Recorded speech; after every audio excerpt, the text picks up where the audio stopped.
Sports Live!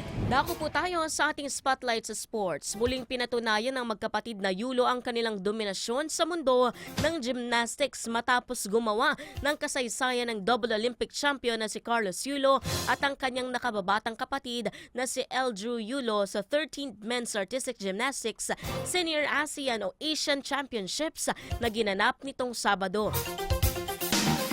Nasungkit ni Carlos ang gintong medalya sa floor exercise final matapos makuha ang score na 14.700 upang pangunahan ang kompetisyon. Sinundan siya ng pambato ng Japan na si Shoma Chukiyama na nakakuha ng silver na may score na 14.600. Nagmarka naman sa kasaysayan ang pag-akyat din sa podium ng bunsong kapatid na si Eldrew Yulo na nakakuha naman ng bronze medal matapos makapagtala ng score na 14.300. Ito ang kauna-unahang pagkakataon na nagtapat ang magkapatid sa senior level ng Asian Championship at magkasama nilang ibinandera ang watawat ng Pilipinas sa isang podium.